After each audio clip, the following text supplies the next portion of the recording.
we were on the wellness committee, and he said, Sheryl, I think you should come and talk to our Rotary group. I'm like, okay. So we'll have to get back with him. That he wasn't here today. Maybe he owes you $1.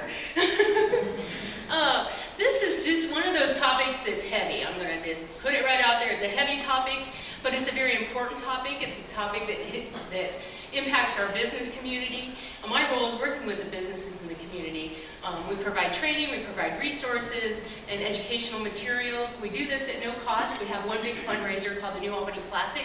If you've not been to it, it's a wonderful event that we hold out of the Wexner's estate. This year it'll be on September the 23rd. So if you haven't been to it, we invite you to join us. This is definitely a topic that I could spend a large amount of time on, but I know I have a short nugget of time, so I'm going to really kind of just share with you some of the key points that you can take away. If you want to move the slide there. We'll start off with what I call talking about the 3 R's. We don't expect people to walk away being therapists, counselors. That's not your role. Your role is to recognize signs, respond appropriately, and refer, getting that person connected with appropriate resources. On your table, I've put out some of our little small green resource cards. They say the Columbus Coalition Against Family Violence on them because we're in the middle of going through a merger. So we have a new name, but the cards are still really important because they enable someone to get access to resources, which is the most critical piece. When we talk about family violence is kind of that big umbrella term. Underneath that, we hear terms such as child abuse, domestic violence, intimate partner violence, elder abuse. Those are kind of the different terminologies that you hear under that. And we do know that about 85 to 95% of domestic violence is perpetrated male against female, but it doesn't mean that it's not happening to men. We're starting to see an increase in men that are being abused in many relationships. We just don't have a lot of really good statistics around that. So you'll hear me reference the victim as a she. The definition of domestic violence is a pattern of coercive behavior. It can be physical, sexual, psychological, emotional, financial.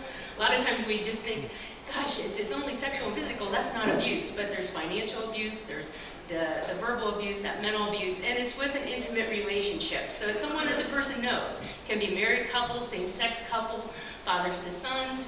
It can be any of those dynamics. The key is it's a pattern and it's an intimate relationship.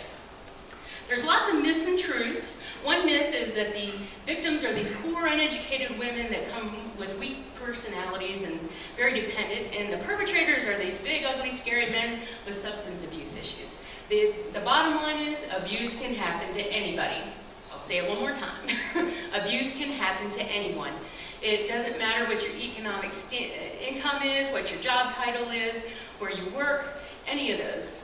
It doesn't matter. It can happen to anybody. The other myth is that it is caused by anger management, jealousy, stress, the victim's behavior. That's the other myth. The actual truth is that abuse is about power and control in that relationship. So having that power over someone else and controlling their behaviors. When we talk about abuse, there's 5 different types. And when we talk about physical abuse, if you click on that mic, it'll pull up a definition there. Oops. There we go. The physical abuse is what we often hear of. That's the hitting, slapping, strangulation a lot of times. The sexual abuse is that forced sex, or a lot of times there's drugs and alcohol that are involved. The emotional abuse is that extreme jealousy, putting that person down, in that threatening behavior. The verbal abuse is actually humiliating that person, telling them they're worthless, that they're a bad mom, they're never going to find a job. And the economic abuse is not having access to a computer, to a car, to any kind of resources or money. So those are all the different types, and a lot of times we don't think about those other types of abuse. The next slide talks about my red flags.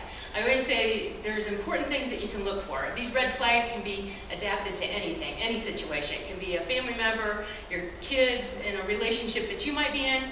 But the bottom line is, if it creates fear in that victim or makes that victim feel worthless, that's a red flag. If it causes that victim to do things that he or she does not want to do, that's a red flag. And if it prevents the victim from doing things that they do want to do, that's a red flag, that's an unhealthy relationship. We're starting to see a lot of our young students that are getting in unhealthy relationships. The ages 16 to 24 are really at high risk with all the social media that we have, cell phones, texting. our young people think, gee, if I get lots of emails and text messages, that person really loves me. And unfortunately, that's a form of stalking. The next slide talks a little bit about some of those different abusive behaviors that you might notice in a partner. They're bullying, they actually treat that person like an object, they may threaten them personally, they may sexually or physically assault them. So there's different things that you may see within that abusive partner. The next slide talks about what that cycle looks like for someone. And it starts out as tension, or it's often referred to as walking on eggshells.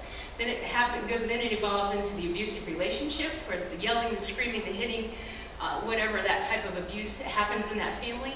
And then it goes into what they call a respite or a honeymoon. That's where you hear the I love you, I'm sorry, I'll get help, I've been stressed, I've had a lot of things going on.